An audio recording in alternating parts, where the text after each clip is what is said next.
Hello everyone, welcome to another episode of TCG Talk, back today with another video. And in today's video, I want to give like a pseudo recap of some of the things that I'm either excited for going into the set, or things I think might happen or that I hope happen.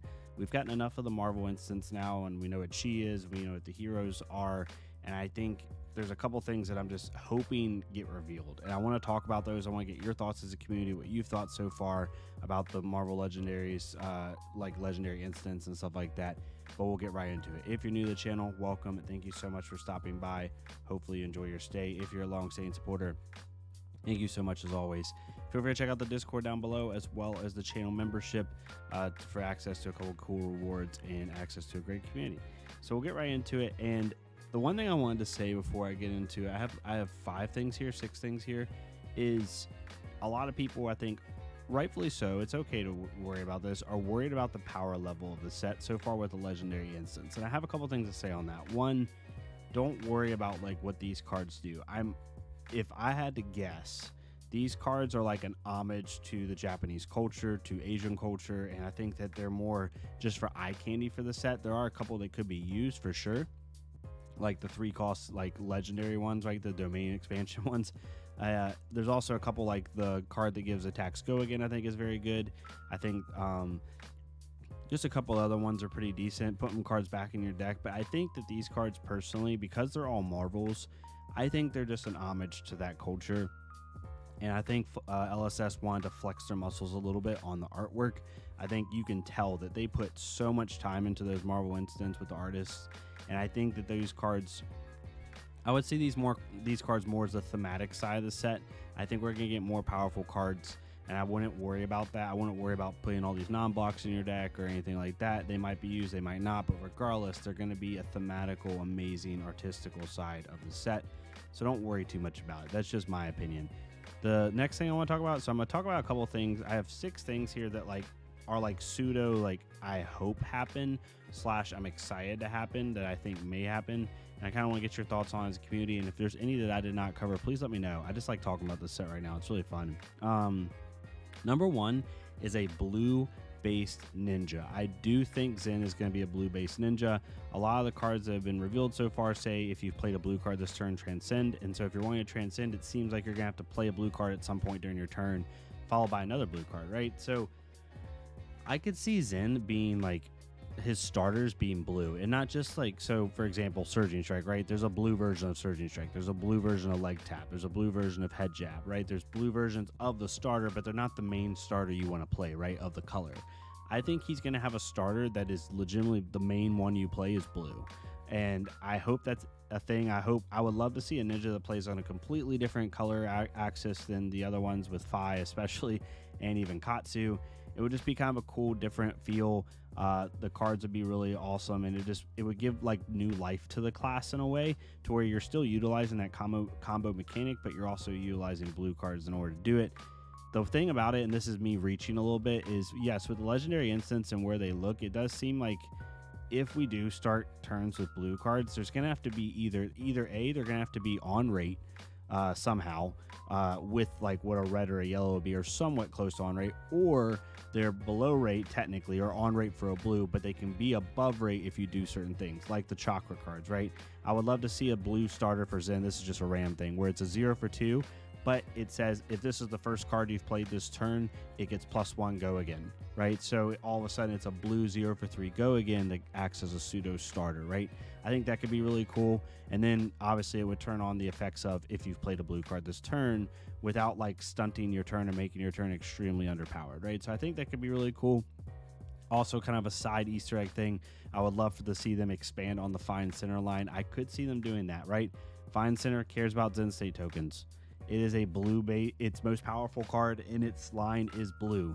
I could easily see them creating some type of Find Center, like Bonds of Ancestry treatment for the Find Center line, and I hope they do. I hope there's a connection there with Zen. If there's not, it's fine. Like all of these things I'm saying in this video today, if they don't happen, I'm not like upset. They're just things I could see that'd be really, really cool. So the first thing is a blue-based ninja for sure. On that same note, I can't wait to get a new ninja weapon. Please LSS, if this is the one thing out of everything in this video that I want to have, it's a new weapon.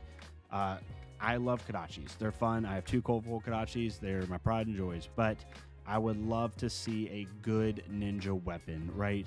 That it might even be Mystic, and that's fine if it is gate kept by the class. By the talent, that's totally fine. Right now we have Kodachis. That's pretty much it. Edge of Autumn is really cool. I love my foil Edge of Autumn, but it's not, it's not as good as Kodachis. Obviously, in any game plan where you could play Edge of Autumn, you're not really going to play. You're just going to play Kodachis unless you really do have a lot of non-zero cost cards.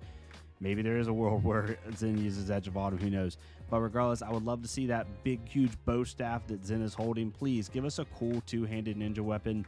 Syrian Emberblade was fun. It was fine. Phi was not my cup of tea, so it was a little bit different. But I would love to see a new ninja weapon and just kind of expand on that and make it maybe more, like, less about going wide and more like an enabler for something else, right? Maybe it's a 2 cost 3 that says if you've played a blue card this turn, this game's go again, and on hit create 1 chi that you can bank or something, right? That'd be really, really cool. Just random stuff, but I would love to see a new ninja weapon. I'm excited to see a new ninja weapon, and I think it's definitely possible for that, right? The next thing is powerful dynamic cards. So back in the Monarch time frame, obviously maybe it was a little bit overtuned, but we had cards like Soul Reaping, cards like, these powerful swingy cards that just really changed the game, right? Really like powerful, just, cards like that. So now we've kind of gotten to the straight math game, right? With most of these decks, right? A lot of armor, less like dynamic cards that are just changing the tempo of a game. And I hope that this set brings more variance, I guess is the word, or more things to work towards, right? Brian Gottlieb kind of hinted at a Zen line that he says is just as powerful, if not more powerful than Bondsman Ancestry. It's going to mess people up, but it's hard to get off, right? So give us stuff like Dishonor. Give us stuff like Nitromechanoid. These really powerful, not completely game-ending, but near game-ending cards, but they're very difficult to get to. You have to work towards them, right? You have to play it right, and your opponent has to kind of make a mistake sometimes. And I would love to see stuff like this. The one thing that I think Fab is slightly missing right now is powerful things.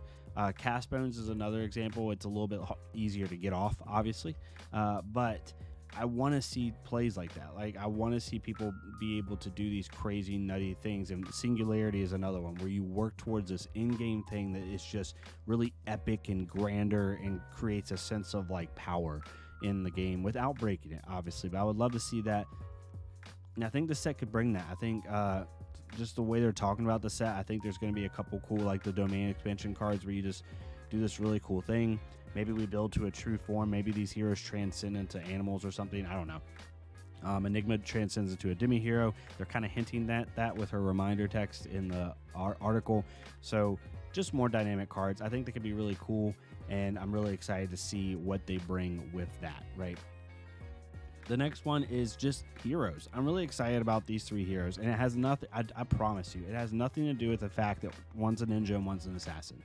Obviously, with my channel, I'm going to be excited about those classes, but every set that's came out, this is no disrespect to LSS's designs and prior sets, this is just how it is. There's always one hero where I'm like, yeah, whatever, right? Like Betsy was kind of like that for me in Heavy Hitters. It's just a powered down Bravo. You look at the hero and there's nothing insanely exciting about that hero for me. That's a personal opinion, right? Even in Outsiders, Uziri was awesome. Riptide I've grown to like, but at first I was like, okay, whatever. This set, all 3 heroes, New, Enigma, and Zen, I'm like, they all scratch my brain in a different way. The chi aspect is amazing. Integration with them, they all seem interesting to play, and they all seem fun to play, and they all have extremely individualistic characteristics about them that I'm super excited about. And this is the first set, again, regardless of class, where I legitimately want to build all 3 heroes, and I'm not an Illusions player, right? I never have been. So that is something I'm super, super excited for, and I'd love to hear what your thoughts are on that as well. The second to last thing is just the growth of the game. The Japanese market is going to open up the game to so many people. It's already a really, really kind of rabid fan base over there, especially in like Thailand, Malaysia, stuff like that. And we see Blue Pitch in Hong Kong, but I'm super excited to see what that community does with this game. More strategies, different strategies, the artwork's going to expand, the talk about the game's going to expand, and also other things they'll expand is secondary products, right? Like deck boxes and, and hero art prints and original prints of stuff. Like, I'm just super excited about that. The artwork in this set is absolutely stunning. It may not be your cup of tea as far as, you know, preference, but as far as the art itself, you can't deny it. Like, the stuff they're doing is just unbelievable, and it's tapping into one of the OG, you know, markets and OG communities in the TCG space, and I'm really excited to see the game grow from that. I'm excited to see what Worlds, whether I'm there or not in Osaka, to be able to just expand the game. Really, really excited for that. And then the final thing is dynamic, like, node based cards. I want to see more of these. This is a stretch. I have no inclination to this being in the set, but we do have a couple cards that say, like, if you've played a blue card or if you transcended this turn. I would love to see attack reactions that do that, right? We kind of see it with the chakra cards that say, like, the assassin attack reaction that says it's a 1 for 3, and if you've transcended, it's a 1 for 5. I would love to see these type of cards in this set, right? Like modal cards. Like for Zen, I would love to see an up the ante style card that says, if you've attacked with if you made one crouching tiger this turn, this gets +1. If you've made 2 crouching tigers this turn, this attack gets +1, go again. If you made 3 crouching tigers this turn, this gets +1, go again. Or you can even say 5 to make it really powerful. +1, go again, draw a card.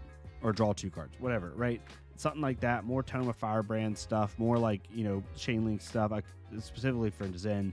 But even like Enigma had the same thing, where if you've made 1 Spectral Shield this turn, this gets X. If it's 2 Spectral Shields, this gets X. 3, so on and so forth. I would love to see more modal cards, more cards that are payoff for these synergies that you're creating with the hero. I think that would be really cool. If it doesn't happen, I'm not going to be upset, right? I'm not like hinging my want of the set off of these things I'm mentioning to you. But I could see this is a set where all 3 of the heroes have very specific things they're trying to do. And I think that you could easily create modal based cards that give payoff for the synergies that you're trying to get people to play with these heroes. And I think it could create some really cool play lines and really cool synergies that just reward the player for playing the hero the way the design technically intended, right? So I think they could be really cool. But let me know what your thoughts are. I wanted to bring these up. I have more. I love talking about this set right now. So I love having these discussion-based videos with y'all. I'm going to do a ProQuest meta tier list this week. Don't worry about that. And stuff like, we're going to get back to the meta stuff as we get into ProQuest season here and kind of talk about Katsu a little bit as well. But yeah, I would love to hear your thoughts on this. I've been loving the set so far. They're giving us a card every night. Every morning I wake up, I check my Discord and I check my official spoilers tab to see what cards came out, because they usually always have one, which is so cool.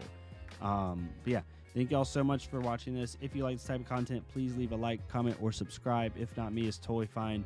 Go to another Flesh and Blood creator, leave a like, comment, subscribe on their stuff so we can get more people seeing this game. And yeah, I'll see y'all next time on TCG Talk. Thank y'all so much.